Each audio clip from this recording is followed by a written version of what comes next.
Stress. बताइए किसको stress नहीं है? सभी को है। यूनिवर्सल पूरा कहता है, पूरे यूनिवर्स में सभी को स्ट्रेस है। उससे हम भाग नहीं सकते हैं। मगर स्ट्रेस को कैसे मैनेज करना है, क्यों ये स्ट्रेस आता है, स्ट्रेस की वजह क्या है, इसे कैसे मैनेज कर सकते हैं, आज हम इस टॉपिक में देखेंगे। पहले तो की फैक्टर्स जो अपने हेल्दी इम्यून सिस्टम को, अपने हेल्दी इम्यून सिस्टम को हमें बढ़ाना है, ठीक से रखना है, हेल्दी रहना है, तो थोड़े की फैक्टर्स है। उसमें से बहुत ही महत्वपूर्ण है स्ट्रेस मैनेजमेंट। स्ट्रेस को कैसे मैनेज करना है, क्या क्या है, आगे स्लाइड्स में देखेंगे। तो ज्यादातर इंडिया में जो सर्वे किया गया है, 82% पीपल 35 से 49 एज के जो है, वो बहुत ही स्ट्रेस, मतलब लॉन्ग टर्म या शॉर्ट टर्म या कम या ज्यादा स्ट्रेस में है। तो सभी को स्ट्रेस रहता है, कम या ज्यादा स्ट्रेस तो रहता है, मगर इसे कैसे हमें ओवरकम करना है देखेंगे। तो पहले तो स्ट्रेस क्या है, पहले हम इसे समझेंगे।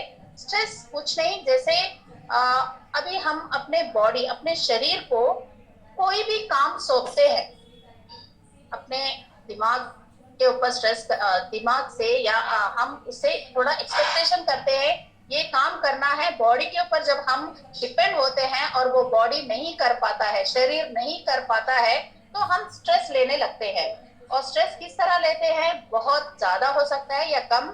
जब हम स्ट्रेस ज्यादा लेने लगते हैं तो हम बीमारियों की तरफ जाने लगते हैं, प्रॉब्लम्स को क्रिएट करने लगते हैं, डिप्रेशन की तरफ जाने लगते हैं और अपने आप को हार्म करते हैं। और फिजिकली भी बहुत ही स्ट्रेस होने लगता है, फिजिकली भी हम बहुत प्रॉब्लम करते हैं अपने शरीर को। तो सोर्सेस ऑफ स्ट्रेस क्या है, हम यहाँ पे है 4-5 स्ट्रेस सोर्सेस है। हम 4 के ऊपर बात करेंगे, क्योंकि ये अपने दिनचर्या में, मतलब डे टू डे लाइफ में ये हम देख रहे हैं। एक है एनवायरमेंटल। एनवायरमेंटल मतलब देखिए, जब हम ट्रैफिक में, एग्जाम्पल के तौर पर, उदाहरण के तौर पे मैं बताती हूँ। एनवायरमेंटल, जब हम जाते रहते हैं, ट्रैफिक में स्टक होते हैं, रेड लाइट गिरता है, तो 1 या 2 मिनट से ज्यादा हम नहीं रुक सकते हैं और स्ट्रेस होने लगता है। और रॉन्ग भी चले जाते हैं, रॉन्ग रूट चले जाते हैं, या सिग्नल ग्रीन आता ही नहीं चले जाते हैं, वो स्ट्रेस का कारण बनता है।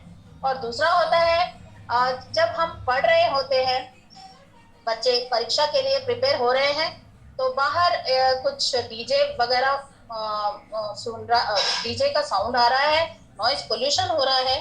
तो ये भी एक तरह का पोल्यूशन के साथ एनवायरमेंटली हमें ये भी एक तरह का इरिटेशन होने लगता है और स्ट्रेस की तरफ चले जाते हैं। पोल्यूशन के बारे में बात किया, ट्रैफिक के बारे में बात किया, और एक नॉइज के बारे में भी बात किया, ये सब एनवायरमेंटली आता है। नेक्स्ट आता है फिजियोलॉजिकली। फिजियोलॉजिकली नथिंग बट अपना फिजिक। देखिए, जब एक व्यक्ति घर पे बीमार बहुत दिनों से रहता है, चारपाई पर लेटा हुआ रहता है, कुछ भी काम नहीं कर पाता, दूसरों के ऊपर आधार होता है, मतलब डिपेंड हुआ रहता है, तो वो एक ना एक दिन उसको ऐसी सोच, स्ट्रेस आने लगता है, कब तक मैं दूसरों के साथ काम करवाऊं, कब तक मैं दूसरों के ऊपर निर्भर रहूं, मुझे ऐसे सोच में आकर वो स्ट्रेस की तरफ जाने लगता है। दूसरी, यही इलनेस में, यही बीमारी, जो बीमार व्यक्ति रहता है, चारपाई पर लेटा हुआ रहता है, और जो इसका सेवा करता है, सर्विस करता रहता है, उसको अलग तरह का स्ट्रेस रहता है। एक ना एक दिन वो भी सोचता है, कितने दिन तक मैं सर्विस करूं, और ये कब, वो ठीक सोचता है कब ये ठीक होगा, कब ये अपने पांव पे खड़े होकर अपने खुद के काम करेगा, ऐसा स्ट्रेस आने लगता है। और दूसरा होता है, जब हम अपने फिजिकली हम स्ट्रेन होते हैं, तो अपने हार्मोनल इम्बैलेंस भी होने लगते हैं। ज्यादातर आजकल आप सुन रहे हैं थायराइड इम्बैलेंस। आज, पहले तो वुमेन को रहते थे ये प्रॉब्लम्स, जैसे प्यूबर्टी टाइम पे या डिलीवरी टाइम पे या मेनोपॉज के टाइम पे, मगर आजकल आप देख रहे होंगे अपने खान पान की वजह से, गलत जीवन विधान की वजह से थायराइड जेंट्स को भी होने लगा है, छोटे छोटे बच्चे को हो रहे हैं।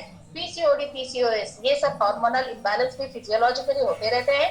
नेक्स्ट आकर सोशल। सोशल नथिंग बट अपने आजू बाजू के लोग, अपने रिलेटिव्स, अपने फ्रेंड्स, ये जो यहाँ पे हम ज्यादा किसके ऊपर गौर करते हैं, अपने स्टेटस, अपने पैसे, फाइनेंशियल स्टेबिलिटी। ये अगर हम कम हो रहा है, या बिजनेस के हिसाब से हम गिर रहे हैं, या उनको पता चल रहा है हम थोड़ा लो हो रहे हैं, तो वो लोग क्या सोचते हैं हमें नहीं पता, मगर हम तो बहुत सोचने लगते हैं और स्ट्रेस के तरफ जाने लगते हैं और स्ट्रेस हम बिना वजह लेने लगते हैं। और दूसरा होता है जो हमारे बिलव, जो हमें बहुत प्यार करते हैं, जो हमें चाहते हैं, अगर वो दूर हो रहे हैं या वो हमें एड्रेस नहीं कर रहे हैं, हमें देख नहीं रहे, बात नहीं कर रहे हैं, तो ये भी एक कारण होता है स्ट्रेस का। नेक्स्ट आता है थॉट। जो मैंने पहले 3 बताए थे, एनवायरमेंटल, फिजियोलॉजिकल एंड तीसरा क्या था, सोशल। ये तीनों क्या है, एक्सटर्नल, बाहर से आने वाला स्ट्रेस। मगर ये थॉट जो है ये अपने अंदर रहता है, हर एक मनुष्य के अंदर रहता है। वो छोटा बच्चा रहने दो या बड़ा बच्चा या अडल्ट, कोई भी रहने दीजिए, ये अपने अंदर से ही आता है। ये इसका कारण हम खुद होते हैं, हम खुद इस स्ट्रेस के कारण होते हैं। जैसे कोई काम हमने अपने आप को टारगेट दिया, हम नहीं कर पा रहे हैं, तो हम अपने आप को इंफीरियरिटी के तरफ चले जाते हैं। अरे ये काम नहीं, मैं नहीं कर पाऊंगा, ये मैं नहीं कर सकता हूँ, ये मेरा काम नहीं है। मैं दूसरों से हम कंपैरिजन स्टार्ट करने लगते हैं, अपने आप को डिग्रेड करने लगते हैं। तो ये थॉट, ये अपनी सोच है, इस सोच की वजह से भी हम स्ट्रेस की तरफ जाते हैं। नेक्स्ट आकर ये तो हुआ सोर्सेस, मतलब किस तरह की स्ट्रेस रहते हैं। मगर जब स्ट्रेस आता है, किस तरह के सिम्टम्स दिखते हैं, किस तरह हमें दिखाई देता है अपने बॉडी पर या आजू बाजू। देखिए, कॉग्निटिव सिम्टम जैसे कहते हैं, जिसे कहते हैं, यहाँ पे क्या होता है, अपनी याददाश्त होने लगते हैं, याददाश्त का समस्याएं स्टार्ट होने लगती है। और जो कॉन्सेंट्रेशन है वो, हाँ, क्षमता, कॉन्सेंट्रेशन की क्षमता खोने लगते हैं। और जो गलत सही, जो हमें जजमेंट लेना पड़ता है, वो गलत सही भी हम जज नहीं कर पाते हैं। और गुस्सा आने लगता है, इरिटेशन, बेचैनी होने लगती है। सभी चीजों को, जो भी आजू बाजू होने वाले जो भी बातें होते हैं, जो भी इंटरेक्टिव होते हैं, वो सब हम नेगेटिवली सोचने लगते हैं। पॉजिटिव की तरफ जाते ही नहीं, नेगेटिव ज्यादा सोचने लगते हैं और रॉन्ग डिसीजंस लेने लगते हैं। ये हो गया कॉग्निटिव सिम्टम। नेक्स्ट सिम्टम है इमोशनल। इमोशनल क्या होता है, हम मूड के हिसाब से चलने लगते हैं। घर में जो अपने पति पत्नी या बच्चे या पेरेंट्स, सभी के साथ अलग व्यवहार, बिहेवियर चेंज होने लगता है, गुस्सा आने लगता है, चिड़चिड़ापन आने लगता है, एक तरह का फीलिंग, मतलब गुस्सा आने लगता है, अकेलापन, अकेले रहने का मन लगता है, अपने आप को डिप्रेशन की तरफ ले जाते हैं, अनहैप्पीनेस की तरफ ले जाते हैं, इमोशनल सिम्टम पे। नेक्स्ट आता है फिजिकल सिम्टम। फिजिकल मतलब अपना बॉडी, अपना शरीर जो है, उसके ऊपर भी ये स्ट्रेस दिखता है, अपने ऊपर भी ये स्ट्रेस दिखता है। जैसे चेहरे पर पिंपल आना, एक्नीस आ जाना, और डाइजेशन के ऊपर भी प्रॉब्लम आने लगता है, डिहाइड्रेशन की तरफ जाने लगते हैं, कॉन्स्टिपेशन की तरफ जाने लगते हैं, हेयर लॉस होने लगता है, चेस्ट पेन होने लगता है, अपने हार्ट बीट्स बहुत जोरों से धक धक, मतलब धड़कने लगता है। और जो सेक्स ड्राइव है वो भी स्लो हो जाता है, इंटरेस्ट नहीं आता। और फ्रीक्वेंटली, मतलब ज्यादा से ज्यादा हम लोग कोल्ड आने लगता है, मतलब सर्दी होने लगती है। नेक्स्ट आता है बिहेवियरल सिम्टम। यहाँ पे क्या होता है, आप ये तो बहुत ही डेंजरस है। जब गुस्सा आता है, ये मेरा भी एक्सपीरियंस है, जब मुझे गुस्सा आता है, जब कोई मुझे डांटता है या घर में कोई कलश होता है, तब मैं क्या करती हूँ, आइसक्रीम, चॉकलेट, हलवा, कुछ भी हो, स्वीट बना के खा लेती हूँ। तो बहुत ज्यादा खा लेना, और थोड़े लोग तो खाते ही नहीं, गुस्सा, स्ट्रेस में और गुस्से में खाने को नेग्लेक्ट करते हैं। और नींद बहुत ही इंपॉर्टेंट चीज जो है, ज्यादा से ज्यादा नींद दे देना, नहीं तो नींद को फुलफिल ही नहीं करना, 1 या 2 घंटे नींद देना, ये बहुत ही प्रॉब्लम हो जाता है अपने शरीर के ऊपर। और हम अकेले रहने का ज्यादा इंटरेस्ट दिखाने लगते हैं। प्रोक्रास्टिनेटिंग मतलब नेग्लेक्ट करने लगते हैं, टालते रहते हैं काम को, रिस्पॉन्सिबिलिटीज को, जो ऑफिस में रहने वाले रिस्पॉन्सिबिलिटीज रहते हैं, जो कॉलेज में या स्कूल में जो कैटेगरीज को जो रिस्पॉन्सिबिलिटीज रहते हैं, उसे हम नेग्लेक्ट करने लगते हैं, उसको टालने लगते हैं। और इस वजह से हम अल्कोहल की तरफ, सिगरेट की तरफ, ड्रग्स की तरफ, अनहेल्दी हैबिट्स की तरफ हम आगे बढ़ने लगते हैं।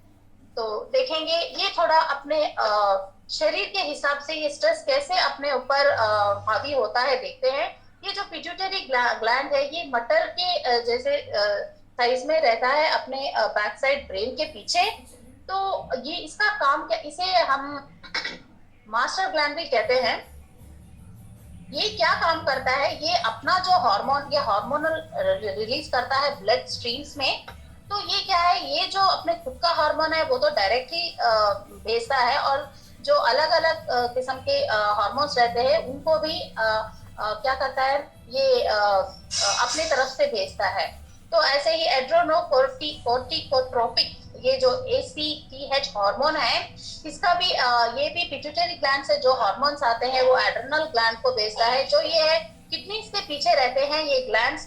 तो ये एड्रेनल लाइन जो है इसका काम अलग रहता है और कॉर्टिसोल का अलग काम रहता है। एड्रेनल क्या करता है, जब हमें उदाहरण के तौर पर बताते हैं, अगर एक सांप या कुछ सामने आ गया, शेर या कुछ, तब हम क्या करते हैं, जाकर उसके सामने तो नहीं खड़े होते हैं ना, भागते हैं या उससे लड़ते हैं।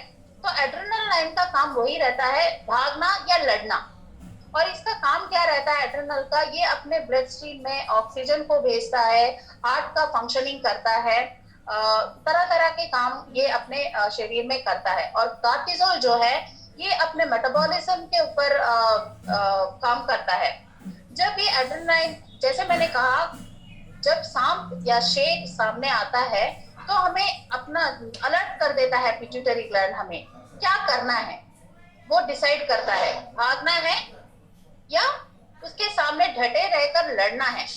तो उस समय क्या होता है, कॉर्टिसोल हार्मोन जो अपने मेटाबॉलिज्म के ऊपर काम करता है, ये क्या करता है, ये थोड़ा एनिमी होने लगता है। ये ज्यादा काम कर, जब कॉर्टिसोल हार्मोन ज्यादा काम करने लगता है तो ये नेगेटिव की तरफ जाने लगता है। ये अपने हार्ट बीट्स को ज्यादा पंप करने लगता है, ब्लड को पंप करने लगता है, हार्ट बीट्स ज्यादा होने लगते हैं, पसीना आने लगता है, आंखों पर प्रेशर लगता है, लिवर के ऊपर जो ग्लूकोजन टू ग्लूकोज जो कन्वर्ट करना है वो स्लो डाउन होने लगता है, डाइजेशन सिस्टम पर ये हावी होने लगता है। और मोशंस होना, कभी आपने देखा है जब स्ट्रेस होता है, जब हम कुछ गलत करने लगते हैं, जो हमें पता है वो गलत है फिर भी हम करने जा रहे होते हैं, तो स्ट्रेस की वजह से हमें पसीना आने लगता है, हार्ट बीट जोरों से ऐसे